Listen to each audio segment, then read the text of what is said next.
వాడికి యేసు ఎవరో చెప్పాలి నీవే. పరిశుద్ధుడురా పవిత్రుడురా అతని గుణాలను ప్రకటించే యాజకుడివిరా.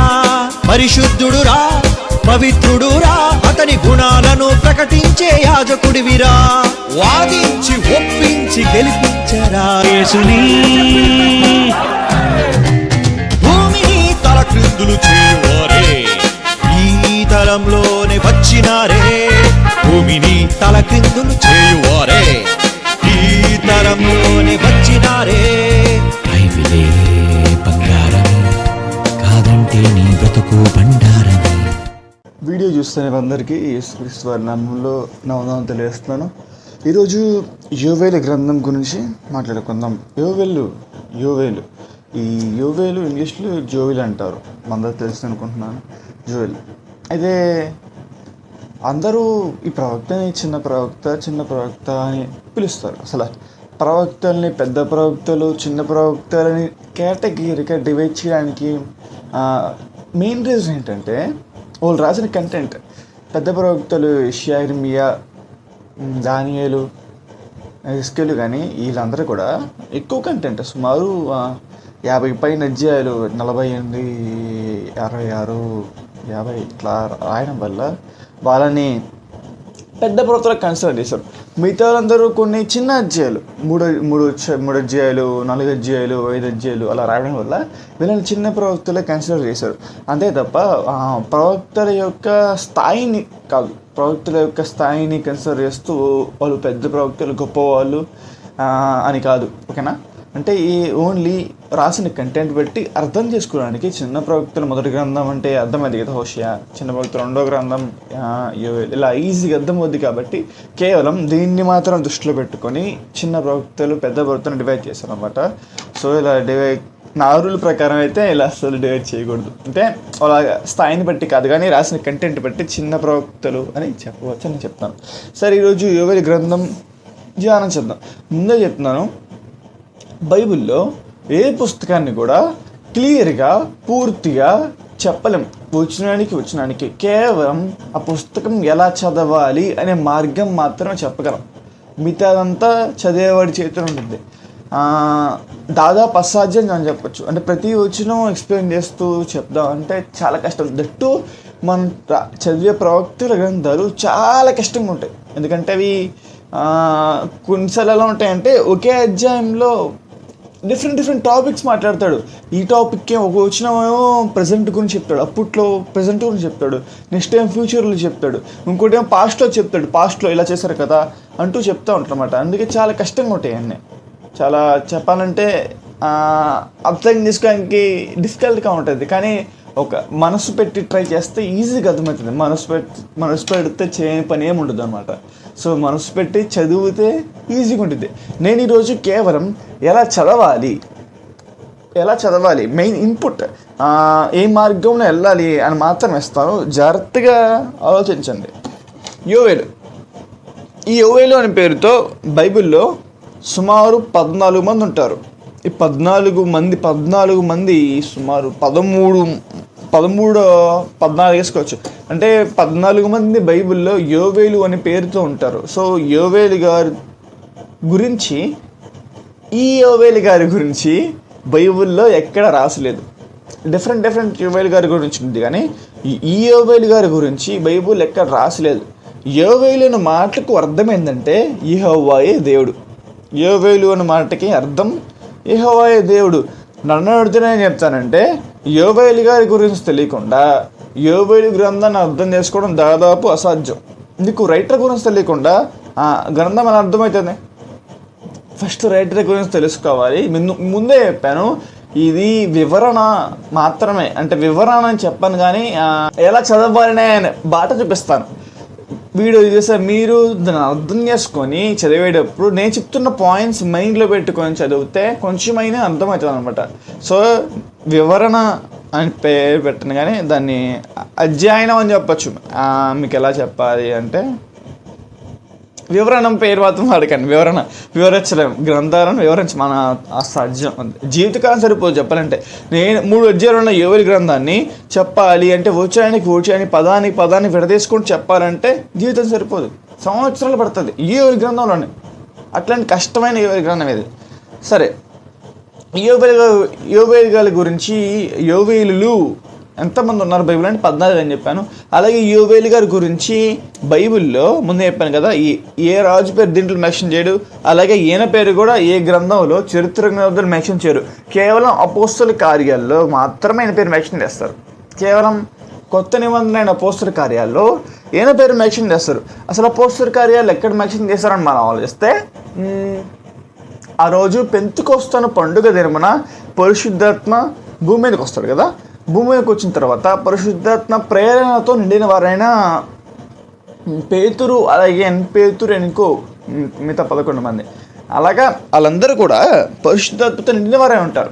వాళ్ళు ఏం చేస్తారంటే ప్రార్థన చేస్తుంటే ఆయన మీద పరిశుద్ధాత్మ వచ్చిన తర్వాత వాళ్ళు ఏంటి మాట్లాడతా, పేతురు గారు బయటికి వెళ్ళి యూదావారులారా అని స్టార్ట్ చేస్తూ మాట్లాడతాడు. అలా మాట్లాడుతూ పేతురు గారు చెప్పిన ప్రసంగం విని 3000 మంది మారుతారు. ఈ 3000 మంది కూడా బాప్తీసం తీసుకుంటారన్నమాట. ఇది పెంతెకొస్తు పండుగ దినమని జరిగింది. అయితే పేతురు గారు యొక్క ప్రసంగంలో యోవేలు గ్రంథం నుంచి తీయబడిన మాట యూస్ చేస్తారు.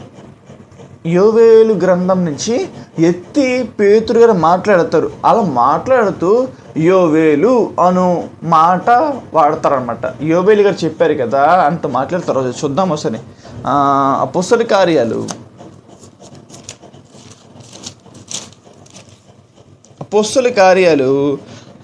2వ అధ్యాయము 16వ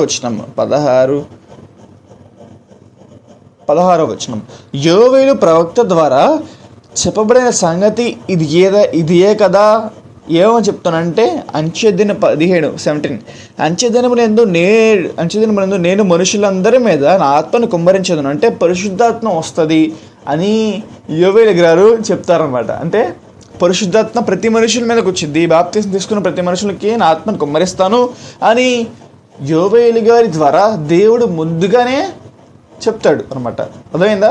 అందుకే ఇక్కడ పేతురు గారు యోవేలు ప్రవక్త ద్వారా చెప్పబడిన సంగతి ఏమనగా అని చెప్తూ యోవేలు అని రాస్తారు అనమాట. కేవలం ఇది మాత్రమే మనకి ఈరోజు మనం చదువుతున్న యోవేలు గారి గురించి ఉంది. ఇంకెక్కడ కూడా యోవేలు గారి గురించి మనకి ప్రస్తావన రాదు. అసలు ఆయన గురించి ఆయన తండ్రి పేరు గురించి కూడా ఉండదు. నా తండ్రి పేరు యోవేలు గ్రంథం 1వ అధ్యాయం 1వ వచనంలో పెతుయేలు కుమారుడైన యోవేలు ప్రత్యక్షమైన యెహోవాకు, అంటే పెతుయేలు ఈ పేరు కూడా బైబిల్లో ఎక్కడ కనపడదు. పెతుయేలు కుమారుడైన యోవేలు అసలు కేవలం ఇక్కడ మాత్రమే ఉంటుంది అనమాట. సో పెతుయేలు కుమారుడైన యోవేలు చెప్తున్న సంగతులు ఇవి. ఓకేనా? ఫస్ట్ థింగ్ ఏంటంటే గ్రంథానికి ఏ కాలం రాయబడిందో తెలియదు. సెకండ్ థింగ్ ఏంటంటే అసలు పనిష్మెంట్ తెలుసు కానీ చేసిన తప్పు తెలియదు. థర్డ్ థింగ్ ఏంటంటే యోవేలు గారి గురించి యోవేలు బైబిల్లో 14 మంది ఉన్నారు. యోవేలు అనే మాటకు యెహోవాయే దేవుడు అని అర్థము. కానీ యోవేలు గారి గురించి బైబిల్లో ఎక్కడ ప్రస్తావన రాదు. కేవలం ఒక చోట మాత్రం వచ్చింది. అది కూడా ఎక్కడ వచ్చిందంటే పేతురు గారు పెంతెకొస్తు రోజు ప్రసంగంలో 3000 మంది మారడానికి పేతురు గారు యూజ్ చేసిన మాట పరిశుద్ధాత్మ గురించి యోవేలు గారు ముందుగా చెప్పబడిన సంగతుల గురించి పేతురు గారు ఎత్తి మాట్లాడుతూ చెప్తారన్నమాట. సో అంతే, ఇంకా ఎక్కడ కూడా ఆయన గురించి రాదు. సో ఇక్కడ ఈ బైబిల్లో దేన్ని అర్థం చేసుకోవడానికి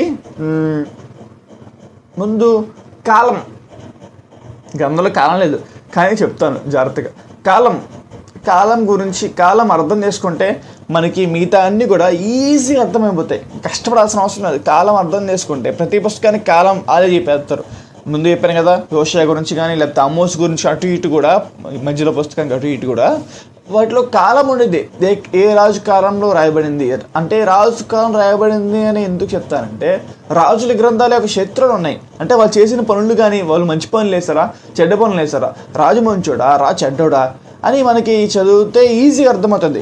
అందుకే రాజుల కాలంలో ఉన్న విషయాలు అని చెప్తా ఉంటాను. సరే, దీంట్లో కాలం గురించి మనం మాట్లాడితే కాలం రాజు మనం క్లియర్గా ఎగ్జామిన్ చేసి ఆలోచిస్తే మనకి సింపుల్గా అర్థమైందంటే యోవేలు గ్రంథం అంటే ఎక్కువ మంది చెప్పే సిద్ధాంతం కూడా కావచ్చు. అంటే వాళ్ళు చెప్పడానికి కారణం ఏంటంటే యోవేలు గ్రంథం యోవాషు రాజు గారి కాలంలో రాయబడింది అని చెప్పచ్చు. ఎందుకంటే ఇక్కడెక్కడో రాజు పేరు రాదు, కానీ యాజకులు పేరు, యాజకులరా, పెద్దలరా అని పేరు వస్తుంది. ఇది గుర్తుపెట్టుకోవడం తావు చెప్తాను. ఇలా ఎందుకు చెప్తున్నానంటే మనం ఫస్ట్ యోవాషు రాజు గారి చరిత్ర అర్థం కావాలి. ఒకసారి దినవృత్తాంతం 2వ గ్రంథము 22వ అధ్యాయం చూద్దాం. 22 అనుకుంటున్నాను. దినవృత్తాంతం 2వ గ్రంథము 22వ అధ్యాయము 10వ వచనం చూస్తే, అహజ్యా తల్లి అయిన అతల్య చేసిన పని ఏంటంటే, తన కుమారుడు చనిపోయినప్పుడు, అహాజు చనిపోయాడు అనమాట, రోగి వేస్తారు, అహజ్యాను చంపేస్తారు. అయితే అహజ్యా తల్లి అయిన అతల్య తన కుమారుడు చనిపోయినప్పుడు ఏం చేస్తుందంటే, ఆమె లేచి యూదావారి సంబంధులకు రాజవంశస్థులందరినీ హతము చేశాను. అయితే రాజునకు కుమార్తెను యెహోషాబాతు, అహజ్యా కుమారుడైన యెహోషాబాతు, రాజునకు కుమార్తెరైన యెహోషాబాతు అహజ్యా కుమారుడైన యోవాషును తప్పించారనమాట. హతులైన రాజకుమారుల నుండి దొంగలించి, అంటే ఎక్కువ మంది కుమారులు ఉంటారు కదా, చాలామంది ఉంటారు కదా రాజకుమారులు, వాళ్ళందరిలో నుంచి యోవాషును దొంగతనం చేసి అతని దాదిని ఒక పడుకట్టిలో ఉంచాను. అంటే సీక్రెట్ దాచిపెట్టారు, మా అంతఃపురం దాచిపెట్టారు. యెహోరాము రాజకుమారు దగ్గర యెహోరాము రాజు కుమార్తెను యెహోయాదు అను యాజకుని భార్య అయిన యెహోషాబాతు అతల్యకు కనబడకుండా దాన్ని దాచిపెట్టాను. యాజకుడి పేరు ఏంటి ఇక్కడ? యాజకుడి పేరు యెహోయాదు. ఓకేనా? యెహోయాదు. ఇప్పుడు 2 పేర్లు మనం, యెహోయాదు, యోవాషు, తర్వాత అతల్య ఏమో చంపేస్తామని చూస్తే, యెహోయాదు యోవాషును సీక్రెట్గా దాచిపెడతాడు. దాచిపెట్టిన తర్వాత తను ఎక్కువ కాలం దాచిపెట్టలేక, అంటే ఏడుస్తూ ఉంటారు కదా, దాన్ని ఎక్కువ మోషే గారి కాలం చూసి ఏడుస్తూ ఉంటే తీసుకెళ్ళి పడవలు వదిలేస్తారు. అది కూడా సేమ్ సింక్ అవుతుంది అనమాట. ఆ కాలంలో కూడా ఈ కాలంలో కూడా, అంటే ఆ కాలంలో మోషే గారి కాలంలో ఎక్కువ మంది చంపేస్తారు, ఈ కాలంలో కేవలం రాజు యొక్క కుమారుని చంపేస్తారు. ఈ రాజు యొక్క కుమారుని అతల్య చంపేస్తుంది, ఎందుకంటే సింహాసనం కావాలి. కానీ యూదుల రూల్ ప్రకారం సింహాసనం ఎవరికి ఇవ్వబడాలంటే కేవలం దావీదు గారి యొక్క కుమారులకి, దావీదు గారి వంశాలకు మాత్రమే ఇవ్వబడాలి. ఎందుకంటే దేవుడు దావీదుకి ప్రమాణాన్ని చేస్తాడు. ఎందుకంటే ఏమని ప్రమాణాన్ని చేస్తాడు? నేను నీ రాజ్యం నిత్యం స్థిరపరుస్తా అని చెప్పి యేసుక్రీస్తు వారి గురించి చెప్తూ ముందుగానే ప్రవచిస్తారనమాట. ఆ ప్రవచనం ప్రకారంగా వాళ్ళు వీళ్ళంతా ఏం చేస్తారంటే, యూదా వారికి దావీదు గారి కుమారు రాజు అవ్వాలి, సో దావీదు గారి వంశం నుంచి ఒకళ్ళని దాచిపెట్టాలి సీక్రెట్గా. అంతే అతల్లి అందరం చంపేస్తుంది అనమాట. సో అతల్లి అందరం చంపేస్తుంటే యెహోయాదు ఒక బాబుని దాచిపెడతాడు. చిన్నప్పుడు బాబుని దాచిపెట్టి బాబుని ఎక్కువ కాలం అక్కడ ఉంచలేక, ఏమంటారు, అంతఃపురంలో ఉంచలేక తనని మందిరానికి తరలిస్తారు. మందిరం ఉంది కదా, సొలొమోను కట్టే మందిరం ఉంది కదా, ఆ మందిరానికి తరలిస్తే ఆ మందిరంలో 7 సంవత్సరములు యోవాషు ఉంచుతాడు అనమాట. 7 సంవత్సరములు యోవాషు మందిరంలో పెరుగుతాడు. మందిరంలో పెరిగిన తర్వాత యోవాషు అంటే 7 సంవత్సరములు కూడా దాదాపుగా చాలా యూదా వారు కష్టంగా ఉన్నారనమాట. ఎందుకంటే అతనికి ఎలా పడితే ప్రవర్తించింది. తన రాజ్యంలో వీళ్ళు ఉండలేకపోగా వాళ్ళు ఏదో ఒకటి చేయాలంటే అప్పుడు ఈయన వచ్చి, నాయనా నేను 7 సంవత్సరాలకు దాచిపెట్టాను, మరి ఇంకా దావీదు చిగురు ఉంది, దావీదు చిగురికి బాబులో ఉంది, ఇతనికి 7 సంవత్సరాలు ఉన్నప్పటికీ మనం రాజుని చేద్దాం, నేను రాజుని చేస్తాను, మీరు నాకు సహాయం చేయడం అందరికి చెప్తారు అనమాట. సో అందరు సహాయం చేస్తారు, తీసుకెళ్ళి సింహాసనం పెడతారు. అతల్య వచ్చి ద్రోహం వస్తూ ఉంటే వాళ్ళు వచ్చి బయటికి తీసుకొచ్చి చంపేస్తారు. ఇది జరిగేది. అయితే ఇక్కడ జరిగేది ఏంటంటే, యోవాషు యొక్క వయసు ఏంటంటే చాలా తక్కువ. 7 సంవత్సరములు అంటే చాలా తక్కువ కదా. ఈ 7 సంవత్సరంలో తను రాజు చేసినప్పటికీ రాజ్య పరిపాలన చేసేదారు అంటే యెహోయాదు. అంటే వెనక ఉండి ఇతనికి సలహాలు ఇస్తూ జరిగేస్తారు కదా. యోవాషు గారు సొంతంగా ఏం చేయలేడు. 7 సంవత్సరాలు అంటే చాలా తక్కువ. అంటే పెళ్ళబ్రైన్ అని చెప్పచ్చు మన భాషలో. పెళ్ళబరైన్కి ఏం చేయలేము. కాబట్టి నమ్మకమైన వాడు ఎవరంటే నమ్మకమైన అంటే యెహోయాదు. ఈ పాత నిబంధన పేరు కష్టం, యాతో స్టార్ట్ అవుతూ ఉంటాయి. యెహోయాదు రాజ్యాన్ని పరిపాలించాడు డైరెక్ట్గా సింహాసనం కూర్చోడు, కానీ యెహోవాషు చేత మంచిగా వాక్యానుసారం ఎక్కడ చెడ్డ కాకుండా మంచిగా వాక్యానుసారం పరిపాలిస్తాడు. సో ఈ రాజు కాలంలో రాయబడిందని చెప్పచ్చు. ఎందుకంటే ఇక్కడ యోవేలు గ్రంథంలో యాజకులారా, ప్రవక్తలారా, పెద్దలారా అని చెప్తాడు. ఎందుకంటే పరిపాలన చేసేది వీరే అప్పుడు అంటే పరిపాలకులు వీళ్ళే ఉన్నారు కాబట్టి రాజుగారి పేరు మెన్షన్ చేయకుండా కేవలం ఈ పుస్తకంలో యాజకులారా, పెద్దలారా అని చెప్తూ వస్తారన్నమాట. సో అర్థమైంది అనుకుంటున్నాను. అలాగే యోవేలు గారు ఎవరు, ఇంతకీ యోవేలు గారు ఎవరు అని ముందే చెప్పాను. యోవేలు అనే మాటకి అర్థము యెహోవాయే దేవుడు. అలాగే యోవేలు గారు ఎవరి కుమారుడు అంటే మొదటి అధ్యాయం 1వ వచనంలో పెతూయేలు కుమారుడు. అలాగే యోవేలు గారు ఒక ప్రవక్తే కనబడతాడు, ఒక యాజకుడిగా కూడా కనబడతాడు. యాజకులలో ఒకడిగా ఈ గ్రంథం చదువుతూ మాకు అర్థమైంది. అలాగే ఇంకోటి ఏంటంటే యెరూషలేములో ఉంటున్నామనిగా సియోను నివాసిగా మనకి కనబడతారు అనమాట. సో ఇప్పుడు యోవేలు గ్రంథము 2వ అధ్యాయం 2వ వచనంలో సియోను కొండ మీద బాకా ఊదడి. ఇప్పుడు సియోను అంటే మీకు చెప్పాను, యెరూషలేముని సియోను అంటారు. ఇంకా చెప్పాలి అంటే సియోను ప్రవక్త గ్రంథాల్లో సియోను అనే మాటకు రాబోతున్న యెరూషలేము అని చెప్పచ్చు. ఇప్పుడు రాబోతున్న యెరూషలేము అంటే సంఘంని చెప్తూ కొన్నిసార్లు సియోను అని ప్రవక్త గ్రంథాలు ఉంటుంది. అంటే ఆయనకు చదివే విధానంలో ఉంటుంది, చదివే అర్థం చేసుకునే విధానంలో ఉంటుంది. అంటే అది ఆ కాలపు యెరూషలేము చెప్పిందా, రాబోతున్న యెరూషలేము గురించి చెప్పిందా అని మనకి అర్థం చేసుకుంటే కొంచెం మనకి కొన్ని క్లారిటీ వచ్చింది అన్నమాట. ఓకేనా? ఈ యోవేలు గ్రంథంలో కేవలం యాజకుల గురించి ఉంది. చూద్దామా ఎక్కడెక్కడ రాస్తుంది కేవలం యాజకులని. మొదటి అధ్యాయం 2వ వచనంలో పెద్దలారా ఆలకించుడి, దేశపు కాపరస్తులారా మీ అందరూ చెవియొగ్గుడి అని ఉంటుంది. 9వ వచనంలో, మొదటి అధ్యాయం 9వ వచనంలో నైవేద్యం ప్రాణార్పణ యెహోవా మందిరంలోకి రాకుండా నిలిచిపోయిన యెహోవాకు పరిచర్య చేయు యాజకులు అంగలార్చున్నారు. అలాగే 2వ అధ్యాయం 17వ వచనంలో యెహోవాకు పరిచర్య చేయు యాజకులు మంటపమునకు బయలుపీఠం మధ్య నిలబడి కన్నీరు విడిచుచున్నారు. అంటే యాజకుల గురించి ఎక్కువసార్లు రాబడింది. అలాగే ఇక్కడ ఎక్కువ కనిపించే పదం ఏంటంటే యోవేలు గ్రంథంలో కనిపించే పదం సరికి ఒక పదాన్ని ఎక్కువగా స్ట్రెస్ చేసి మాట్లాడతాడు. అదేంటంటే యెహోవా దినము అని చెప్తాడు.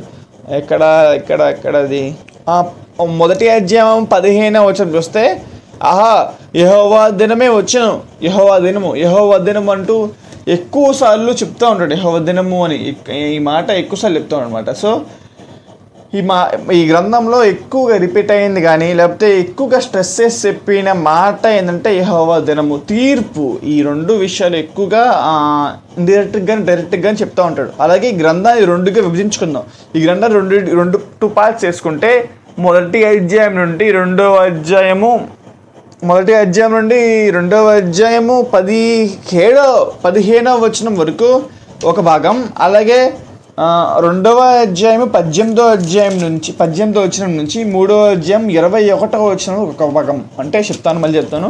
మొదటి అధ్యాయం 1వ వచనం నుంచి 2వ అధ్యాయం 15వ వచనం వరకు ఒక భాగం. 2వ అధ్యాయం 18వ అధ్యాయం నుంచి 3వ అధ్యాయం 21వ వచనం వరకు ఒక భాగం. ఈ మొదటి భాగం ఏం చెప్పిందంటే యెహోవా యొక్క సైన్యం గురించి చెప్పింది. యెహోవా సైన్యం ఏంటి? మిడతలు. యెహోవా సైన్యం మీకు తెలుసు కదా. యెహోవా సైన్యం ఈజిప్ట్ మీద దాడి చేస్తున్నప్పుడు యెహోవా సైన్యం ఏంటి? ప్రకృతిని దేవుడు సైన్యంగా వాడతాడు. అంటే ఇక్కడ జరిగేవన్నీ ప్రకృతిని దేవుడు వాడుకున్న ప్రకృతి కూడా వచ్చి అంగీకరించి దేవుడికి అని చెప్తూ యెహోవా సైన్యం గురించి మాట్లాడతారు. అలాగే మిడతల గురించి ఎక్కువగా ముందు చెప్పిన మిడతలు చాలా ప్రమాదకరం. మిడతల దండు గురించి ఎక్కువగా మాట్లాడతాడు. అలాగే యెహోవా యొక్క తీర్పు, ఈ 3 విషయాలు, తీర్పు గురించి మాట్లాడతాడు. అలాగే మిడతల గురించి మాట్లాడతాడు. అలాగే సైన్యం, దేవుని యొక్క సైన్యం గురించి మాట్లాడతారు అన్నమాట. తర్వాత రెండో భాగం ఎలా మాట్లాడాలంటే ఇజ్రాయేలుకి రాబోతున్న తీర్పు నుండి కాపాడుటకు ఏం చేయాలి, తీర్పు నుండి కాపాడబట్టుకు ఏం చేయాలి. ఫస్ట్ వన్ తీర్పు వచ్చింది కన్ఫర్మ్ బాబు అని ఫస్ట్ పార్ట్లో తీర్పు గురించి చెప్తాడు, తీర్పు యొక్క పనిష్మెంట్ గురించి చెప్తాడు. రెండో భాగం వచ్చరికి తీర్పు నుంచి ఎలా కాపాడబడాలి, తీర్పును తప్పించుకోవాలంటే ఏం చేయాలి అని చెప్తాను అనమాట. సో ఈ రెండు భాగాలు జాగ్రత్తగా అర్థం చేసుకొని చదివితే మనకి యోవేలు గ్రంథం అనేది సులభంగా అర్థమవుతుంది అనమాట. సో నేను మొత్తం చదవను కానీ పైన ఇంపార్టెంట్ లైన్స్ కొన్ని చదువుతాను.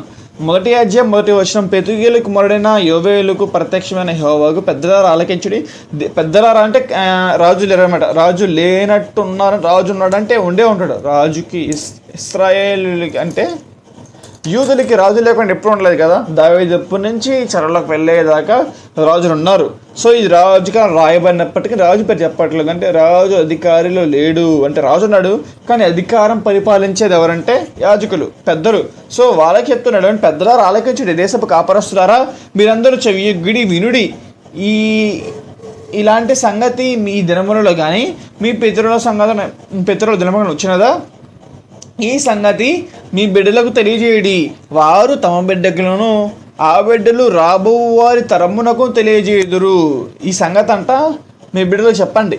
వాళ్ళు ఏం చేస్తారంటే వాళ్ళ బిడ్డలకి, వాళ్ళు ఏం చేస్తారంటే వాళ్ళ బిడ్డలకి చెప్తారు. ఈ మాట ఎక్కడ విన్నట్టుంది కదా, మీకు తెలుసా ఎక్కడ విన్నట్టుంది కదా, ధర్మశాస్త్రం చదువుతున్నప్పుడు మోషే గారు కూడా ఇదే మాట చెప్తాడు. ఎక్కడ చూద్దాం ఒకసారి, అదేంది ద్వితీయోపదేశకాండం 6వ అధ్యాయం 6వ వచనంలో, నేను నీకు ఆజ్ఞాపించిన మాటలలో నీ హృదయంలో ఉండవలను, నీవు నీ కుమారులకు అభ్యసింపజేయవలను, నీ ఎంట కూర్చున్నప్పుడు లేచిన త్రోవ నడుచుకున్న వాళ్ళు వాళ్ళతో మాట్లాడు, చేతి కట్టుకో, నడుము కట్టుకో, దట్టి కట్టుకో, తల కట్టుకోవాలి అని చెప్తూ ఉంటాడు అనమాట. అంటే మాటలు జాగ్రత్తగా ఉండాలి, మీ పిల్లలు చెప్పాలి, వాళ్ళు నడుచు త్రోవలో చెప్పాలి, పుడుకున్నప్పుడు చెప్పాలి, అలా చెప్పాలని ద్వితీయోపదేశం చెప్తాడు. అలాగే ఇక్కడ యోవేలు గారు కూడా ఈ సంగతులు మీ 3వ వచనంలో, మొదటి అధ్యాయం 3వ వచనంలో, ఈ సంగతులు మీ బిడ్డలు తెలియజేయడి, వారు తమ బిడ్డలకును ఆ బిడ్డలు రాబోయే వారి తరములకును తెలియజేయుదురు అని చెప్తాడు. మీకు ఇంకో పాయింట్ చెప్తాను.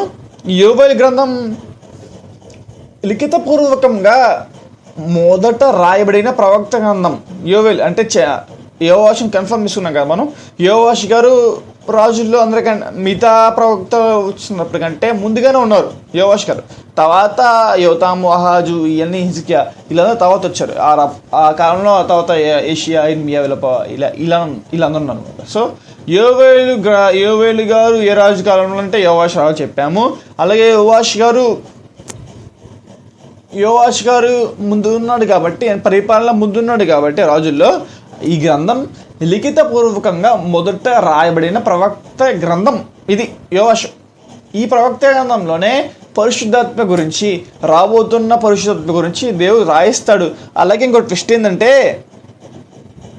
యోవేలు గారికి సమతాలికుడు ఎవరు అంటే, మీకు సమతాలికులు ఈయన పదం వినపచ్చి మీకు అర్థం చేసుకోవాలంటే, యూదావారికి యెరూషలేము వారికి, యూదావారికి ఇశ్రాయేలు వారికి, యూదావారి రాజ్యంలో ఒక ప్రవక్త ఉంటాడు, ఇద్దరు ఉంటారండి, ఒక ప్రవక్త ఉంటాడు. అలాగే యెరూషలేములో ఒక ప్రవక్త ఉంటాడు. సో ఇలా మనం కంపేర్ చేసుకుని మాట్లాడితే యోవేలు గారి సమతాలికులు ఎవరంటే ఎలీషా అని చెప్పచ్చు. ఎందుకంటే అప్పటికి ఎలీషా గారు వచ్చేస్తారు. యోవాషు కాలంలోకి ఎలీషా గారు లీడ్లో ఉంటాడు. సో మనం కన్ఫర్మ్ చేసుకోవచ్చు ఎవరంటే ఎలీషా గారు సమతాలికుడు. ఎవరికి? యోవేలు గారికి ఎలీషా గారు సమతాలికుడు అని కన్ఫర్మ్ చేసుకోవచ్చు. అలాగే ఇప్పుడు 3వ వచనం చూద్దాం. మొదటి అధ్యాయం 3వ వచనంలో చెప్పాను కదా, మీ బిడ్డలకు చెప్పండి. తర్వాత 4వ వచనంలో అసలు మా అర్థం కాదు, ఎందుకంటే పురుగుల పేర్లు పెద్ద డైరెక్ట్గా గొంగలి పురుగులను విడిచిన దాన్ని గొంగలి పురుగులు విడిచిన దానిని, ఫస్ట్ వన్ గొంగలి పురుగు విడిచిన దాన్ని మిడతలు తినివేసి ఉన్నవి. మిడతలు ఓకేనా? ఫస్ట్ గొంగలి పురుగు, సెకండ్ మిడతలు. మిడతలు విడిచిన దానిని పసర పురుగులు తినివేసి ఉన్నాయి. ఓకే, 3 పసర పురుగులు విడిచిన దాన్ని చీడ పురుగులు తినివేసి ఉన్నాయి. ఒకటి గొంగలి పురుగు, మిడతలు, పసర పురుగులు, చీడ పురుగులు అంటే 4 చెప్పాడు. 4 పురుగులు అంటే 4 వచ్చేసరికి 4 డిఫరెంట్ టైప్స్ ఆఫ్ శ్రమలు 4 వస్తాయి రా మీకు అని చెప్తాడు ఇండైరెక్ట్గా. ఆ 4 కూడా ఒకదానిని మించిన ఒకటి చెప్తాడు. చూడండి, గొంగలి పురుగు ఆకులు తిండిద్ది, కానీ మిడతలు ఏం చేస్తాయి? మిడతలు ఏం చేస్తాయి, పంటల మొత్తం తినేస్తాయి. తర్వాత మిడతలు పసర పురుగు ఎలా ఉంటాయి చెప్పండి? పసర పురుగు చాలా డేంజర్ అనమాట. పసర పురుగు తర్వాత చీడ పురుగు, అంటే ఒక దానిని మించింది ఒకటి, పనిష్మెంట్ అప్గ్రేడ్ అవుతూ ఉంటుంది. ఈ 4 ఉన్నాయి కాబట్టి మనం ఆలోచిస్తే జాగ్రత్తగా వేస్తే మనకి అలాగే అర్థమైందంటే 4 సామ్రాజ్యాలు పరిపాలిస్తాయి. సేమ్ 4 మహాసామ్రాజ్యాలు పరిపాలిస్తాయి. దానికి కూడా చెప్తున్నాడా అని మనం కన్సిడర్ చేయొచ్చు. ఎందుకంటే ఇక్కడ చెప్పడు పనిష్మెంట్ ఏంటని, తప్పు ఏంటని, ఎందుకు చెప్తున్నాడు. సో అందుకు కూడా విషయం చెప్పాడా అని మనం పరిగణలో తీసుకోవచ్చు. అలాగే అప్పుడు జరుగుతున్న సిచ్యువేషన్స్ కూడా చెప్పి ఉండొచ్చు అని మనం ఆలోచించవచ్చు. తర్వాత మత్తులారా మేలుకొని కన్నీరు విడుడి, ద్రాక్షరసము చేయవలరా రోధము చేయుడి, కొత్త ద్రాక్షరసం మీ నోటికి రాకుండా నాశనం అయిపోయింది చెప్పాను కదా. మిడతలు వస్తే పంటల్ని తినివేస్తాయి. ఈ పంటల మీద పడ్డాయి అన్నమాట. సో మీ నాశనం అయిపోయింది, ద్రాక్ష చెడిపోయినాయి చెప్పుకుంటూ వచ్చాడు. 9వ వచనంలో నైవేద్యములు ప్రాణార్పణను యెహోవా మందిరములకు రాకుండా నిలిచిపోయినాయి. ఎందుకు నిలిచిపోయిందంట. తర్వాత ఈ యెహోవా పరిచర్య చేయి యాజకులు అంగలార్చుచున్నారు. 10వ వచనం పొలం పాడైపోయింది, భూమి అంగలార్చున్నది, ధాన్యం నశించి కొత్త ద్రాక్షరసం లేకపోయినంట, తైల వృక్షములు వాడిపోయిను. మీకు అది సింపుల్గా చెప్తున్నాం కానీ ఆహారం లేదంటే అది కష్టం చెప్పండి. నీకు ఉందే చెప్పాను కదా, మిడతలు వచ్చి కష్టపడి చేసిన దాన్ని మిడతలు తినేస్తే అంత కష్టంగా ఉండేది. అలాగే ఆ కాలంలో జరిగింది అదే. తర్వాత 11 ద్రాక్ష తోట కాపర్లరా రోదనం చేయడి, ఎంత పంటల గురించి చెప్తాడు. 13 మళ్ళీ యాజకులరా అంటాడు. యాజకులరా గోనెపట్ట కట్టుకుని అంగలాచుడి, బలిపీఠం వద్ద పరిచయం చేయవాలరా రోదనం చేయడి. అలాగే యోవేలు గ్రంథంలో ముఖ్య ఉద్దేశం ఏదంటే రోదన చెప్తాడు. అలాగే ఉపవాసం అని చెప్తాడు. అలాగే ఇంకా ఎక్కువ విషయాలు ఏం చెప్తారంటే కన్నీరు విడివిడి, రోదన చేయడి, ప్రార్థన చేయడి, మీ హృదయాన్ని దేవుడి తిప్పుడి. ఈ పదాలు ఎక్కువగా మాట్లాడతాడు. అంటే రిపెంటెన్స్ గురించి మాట్లాడతాడు యోవేలు గ్రంథం ఎక్కువ రిపెంటెన్స్ గురించి, రాబోతున్న తీర్పు గురించి, ఎలా మారాలి అన్న వాటి గురించి ఆలోచిస్తూ చెప్తారనమాట. సో యాజకులరా గోనెపట్ట కట్టుకుని అంగరాచుడి, బలిపీఠం వద్ద పరిచర్య చేయవలరా రోదన చేయుడి, నా దేవుడి పరిచారకుల గోనెపట్ట కట్టుకొని రాత్రంతయు గడుపుడి, నైవేద్యం ప్రాణార్పణం మీ దేవుడైన యెహోవాకు రాకు నిలిచిపోయినాయి. ఉపవాస దినమున ప్రతిష్ఠించబడిన ప్రతిదినమును ఏడ్చుడి, ప్రతిదినమును ఏడవాలంట. యెహోవాను బతిమలాడుకున్నట్టుకై పెద్దలను, అంటే రాజు అని చెప్పడం, యెహోవాను బతిమలాడుకున్నట్టుకై పెద్దలను దేశంలోని జనులందరినీ మీ దేవుడైన యెహోవా మందిరంలోనికి సమకూర్చుడి. ఆహా, యెహోవా దినము వచ్చినాయి అంటే దేవుని తీర్పు దినం వచ్చినాయి. యెహోవా దినము అంటే దేవుడు మీ మీద తీర్పు, అంటే దేవుని పనిష్మెంట్ వచ్చింది అని చెప్పాడు. యెహోవా దినం అని చెప్పాడు. యెహోవా దినం వచ్చినాయి. అది ఎంత భయంకరమైన దినము, అది ప్రాణాత్మలనే, అది ప్రళయము వలె సర్వశక్తుని యొద్ద నుండి వచ్చును. మనము చూచుచుండగా మన దేవుడైన యెహోవా మందిరములో ఇంకా సంతోష ఉత్సాహం నిలిచిపోయిను. మన ఆహారము నశించిపోయిన విత్తనముల నుండి పెండ్ల క్రింద కారిపోచున్నది. ఇట్లా మాట్లాడుతూ లాస్ట్లో 20వ వచనంలో అగ్ని చేత మేతస్థలములు కాలిపోవుటయు చూచి పశువులు నీకు మొరపెట్టుచున్నామంట. కేవలం మనుషులు మాత్రమే కాదు, యాజకులు మాత్రమే కాదు అంట, పశువులు కూడా దేవుడికి మొరపెడుతున్నాయంట. అంత కష్టం వచ్చింది అని చెప్తున్నాడు. అంటే వచ్చే ఉన్న దాని గురించి చెప్తున్నాడా, రాబోతున్న దాని గురించి చెప్తున్నాడా అర్థం కాదు. మళ్ళీ ఇక్కడ చేసిన తప్పు అర్థం కాదు కదా. ఇక్కడ వచ్చే ఉన్నదే అంగరాచుడి అని చెప్తాడు. అంటే ఇక్కడ ఉన్నారా పనిష్మెంట్లో, లేకపోతే వస్తుందా అని కూడా అర్థం కాదు. నాకు తెలిసి ఉన్నారు అని చెప్పుటకు కొన్ని ఉన్నాయి. ఎందుకంటే కాలిపోయినాయి, రాలేదు, మా పరిచర్య చేయలేదు, రాలేదు, మందిరం నిలిచిపోయినాయి అంటూ మాట్లాడతారు కదా.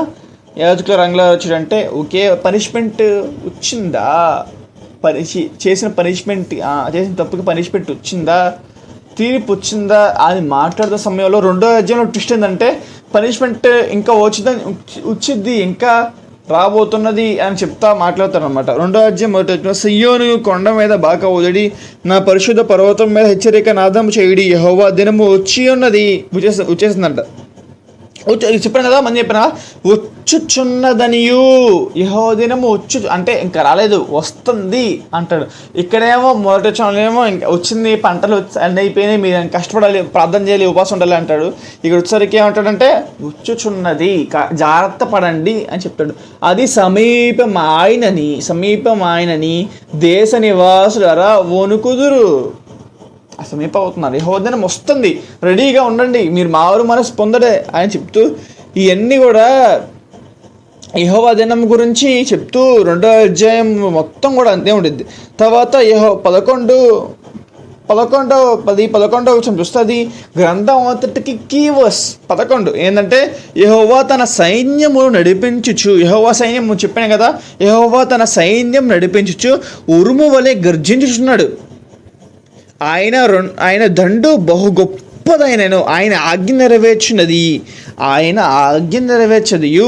బహు బలము గలది. యెహోవా దినము బహు భయంకరము, దానికి తలగలవాడెవరు అంటే యెహోవా దినం ఎంత భయంకరమైనది, ఆయన ఎంత గొప్పవాడు అంటే ఆయన సైన్యము.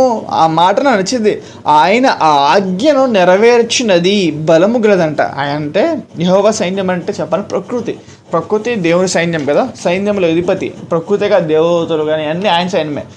ఇక్కడ సైన్యము ఆయనకంట ఆయన ఆజ్ఞ నెరవేర్చినదంట. అంటే ప్రకృతి కావచ్చు, దేవతలు కావచ్చు, సృష్టిలో ఏదైనా మనుషులు తప్ప అందరూ కూడా యెహోవా ఆజ్ఞకు లోబడుతున్నారంట. మీకు తెలుసు కదా, యోనా తిమిలో మింగేసింది కానీ జీర్ణించుకోదు, అంటే అరిగించుకోదు అన్నమాట, కడుపులో అలా ఉంచుకునేది. అంటే దేవుని మాటకు అది లోబడింది 3 దినాలు. కేవలం అది మాత్రమే కాదు, ప్రతిదీ కూడా దేవుని ఆజ్ఞకు లోబడుతున్నాయి. కానీ మనిషి మాత్రం దేవుని ఆజ్ఞకు అస్సలు లోబడట్లేదు, దేవుని లెక్కే చేయడు. కానీ ఇక్కడ మాట నాకు నచ్చింది, ఆయన ఆజ్ఞ నెరవేర్చినది యెహోవా సైన్యం అంట. ఎలాంటిదంటే ఆయన ఆజ్ఞ నెరవేర్చినంటే బలమైనదంట. 11 ఇప్పుడైతే మీరు ఉపవాసం ఉండి కన్నీరు విడిచి దుఃఖించి మనస్పూర్వకంగా తిరిగి నా ఎద్దుకు రండి. దేవుడు చెప్తున్నాడు, మనస్సు అంటే మీరు యాక్టింగ్ చేద్దాం, ఆయన ఏదో ఏడుస్తూ ప్రార్థన, నాకు యాక్టింగ్ అవసరం లేదు. మీరు చేయాల్సింది ఎలా ఉండాలంటే ఉపవాసం ఉండి కన్నీరు విడిచుచు దుఃఖించుచు మనస్పూర్వకముగా ఏం చేయాలంట, తిరిగి నా దగ్గర యాక్టింగ్ పనికిరాదు.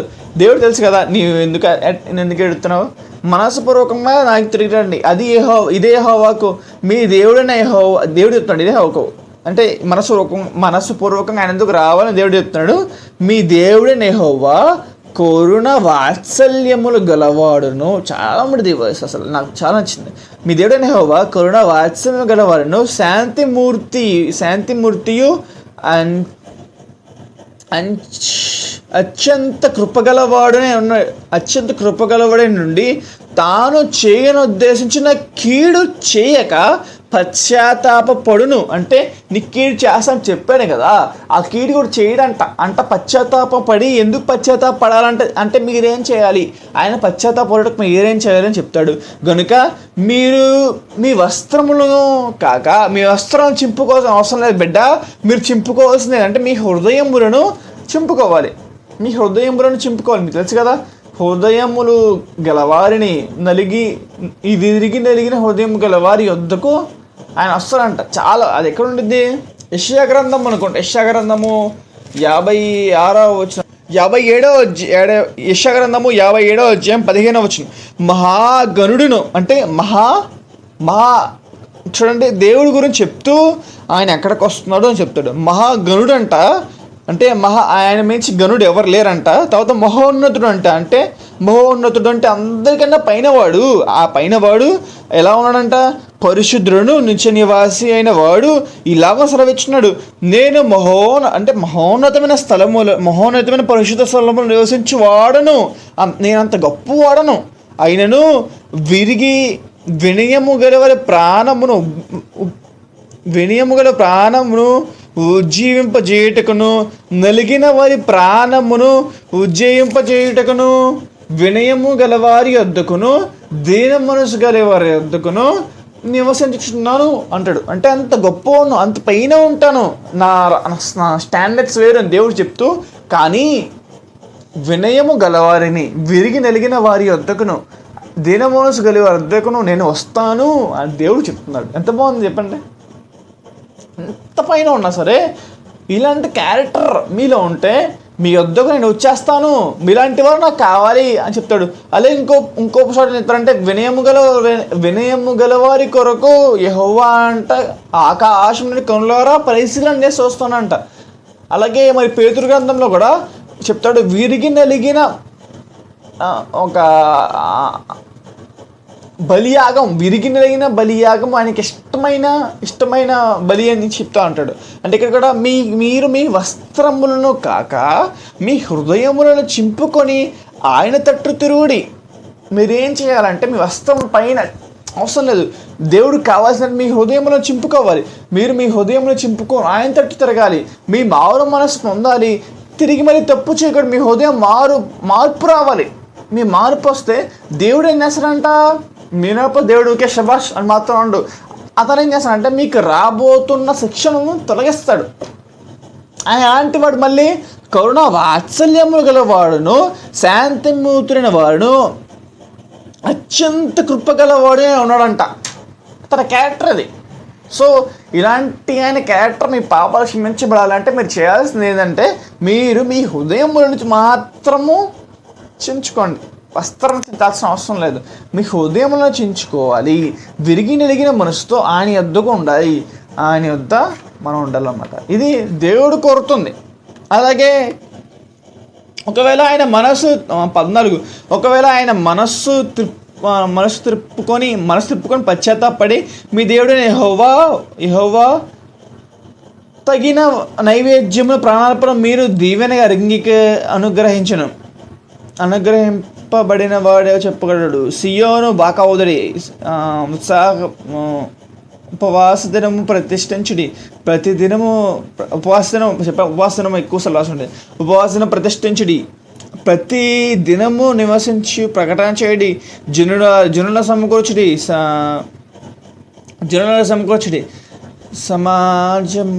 సమాజమునకు ప్రతిష్ఠించుడి. పెద్దలను పిలవ, రాజులు లేరంట, పెద్దలను పిలవనిపించుడి. చిన్నలను పిలవ, చిన్నవారిని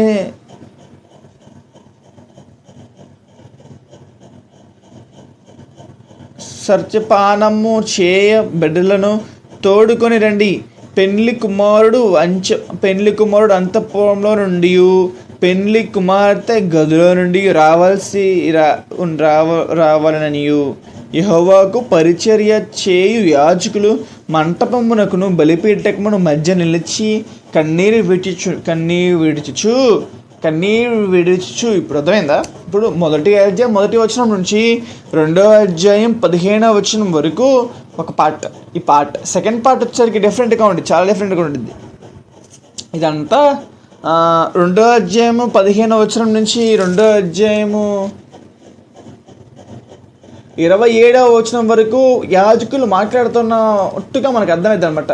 26 చూద్దాం. 26 పేజ్ తిప్పండి. 26 నా జనులు ఇక నిన్నటికి సిగ్గునొందరు. అప్పుడు ఇశ్రాయేలు మధ్య ఉన్నవాడును నేను ఇశ్రాయేలీల మధ్యవాడను నేను ఉన్నాననియు నేను మీ దేవుడని యెహోవాననియు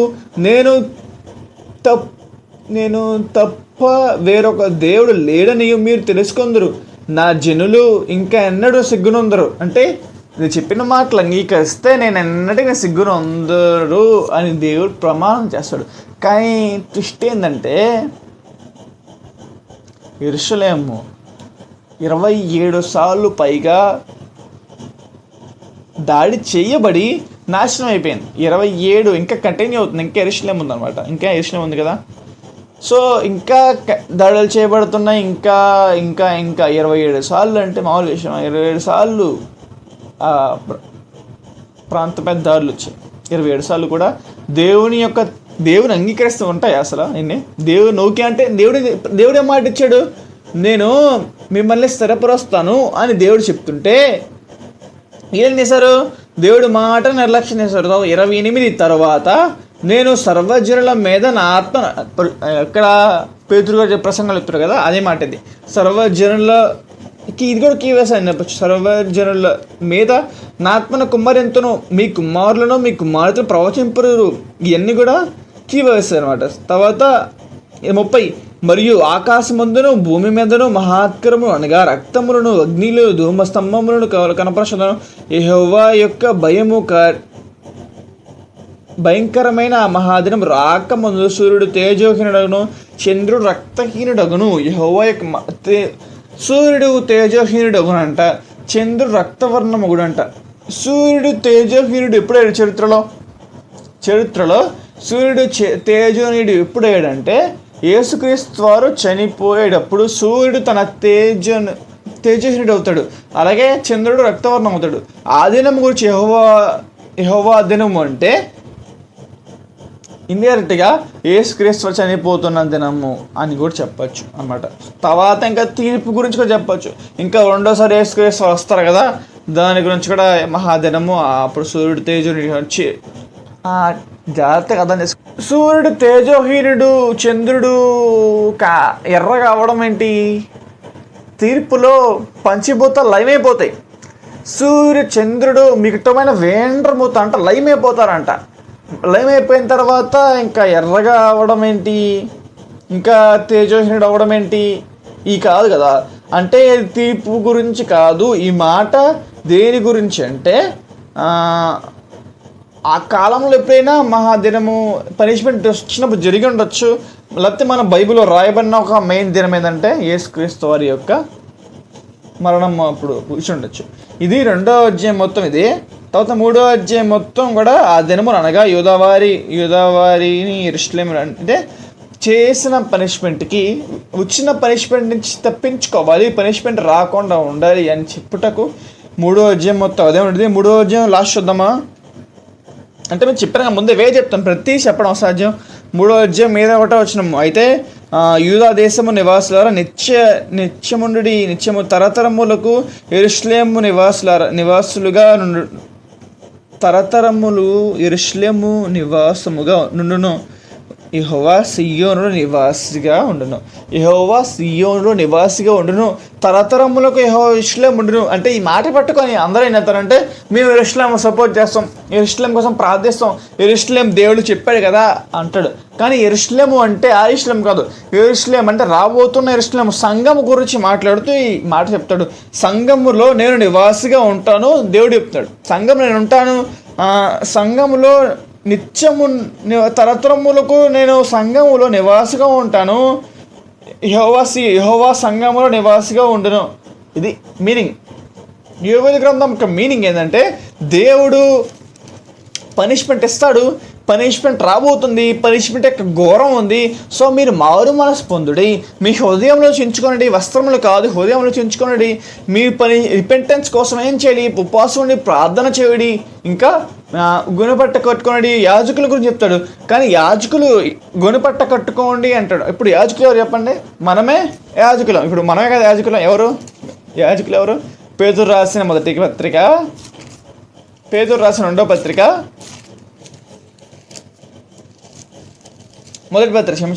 పేతురు రాసిన మొదటి పత్రిక 2వ అధ్యాయం 9వ వచనం. బాప్తీసం తీసుకున్న ప్రతి ఒక్కరు కూడా యాజకులే. చూడండి 2వ అధ్యాయం 9వ వచనం. అయితే మీరు చీకటిల నుండి ఆశ్చర్యకరమైన వెలుగులోకి మిమ్మల్ని పిలిచిన వాని గుణాతిశయములను ప్రచురము చేయు నిమిత్తము ఏర్పరచబడిన వంశం అంట. ఎవరంట? మనం క్రైస్తవులం. ఏర్పరచబడిన వంశమును, రాజులైన యాజక సమూహము, పరిశుద్ధులము, దేవుని సొంతై ఉన్న ప్రజలమంట. మనం ఎవరు అంటే యాజకులం అంట, ఏర్పరచబడిన వాళ్ళమంట, దేవుని సొత్తు అయిన ప్రజలమంట, రాజులు అంట, మనం యాజకులమంట. సో యాజకులు చెప్పాడు కాబట్టి మనం లింకప్ చేసుకొని మనకు చెప్పుకోవచ్చు. ఇప్పుడు యాజకుల ఉపవాసం మన నెత్తిన బూడి తీసుకొని, ఇప్పుడు కూడా బూడి తీసుకొని చెప్పను. కానీ మీ హృదయము, మీ వస్త్రం చించుకుంటే యూస్ లేదు. కన్నీళ్ళు విడిచొచ్చు ఉపవాసం ఉండి మీరు దేవుణ్ణి అడుగుడి, మీ మారు మనసు పొందుడి, మీ పాపాలు ఒప్పుకోనండి, అప్పుడే దేవుడు మీ మీదకి రాబోతున్న పనిష్మెంట్ నుంచి మిమ్మల్ని రక్షిస్తాడు అని చెప్తారు. ఇదే యోవేలు గ్రంథం యొక్క సారాంశం. చదువుకుంటే అర్థమవుతుంది పనిష్మెంట్స్ గురించి ఎంత తీవ్రమైనవి, మిడతలు అంటే ఏంటి, ఎంత కష్టమైనవి, అవి వస్తాయి ఏంటి, ఇవన్నీ కూడా యోవేలు గ్రంథం గురించి 3 అధ్యాయాలు అయినప్పటికీ అర్థం చేసుకోవడం చాలా కష్టం. కానీ మనసు పెట్టి అర్థం చేసుకుంటే ఈజీగా అర్థం చేసుకోవచ్చు. యోవేలు గ్రంథం నుంచి చాలా విషయాలు నేర్చుకోవచ్చు. మీరు కూడా యోవేలు గ్రంథం చదవండి. నేను చెప్తే ఎవరికి అర్థం కాదు, నేను చెప్పింది అంతే అస్సలు అర్థం కాదు, కానీ ఏదో నేర్చుకున్న విషయం చెప్పడానికి. సో మీరు కూడా మీ సొంతగా చదవండి. వచ్చినానికి నేను చెప్పిన మాటలు అర్థం చేసుకుని చదవండి. చదివితే మీకు ఈజీగా అర్థమవుతుంది. ఇంతటితో ఈ వీడియోని ఆపేస్తాను. మీ అందరికీ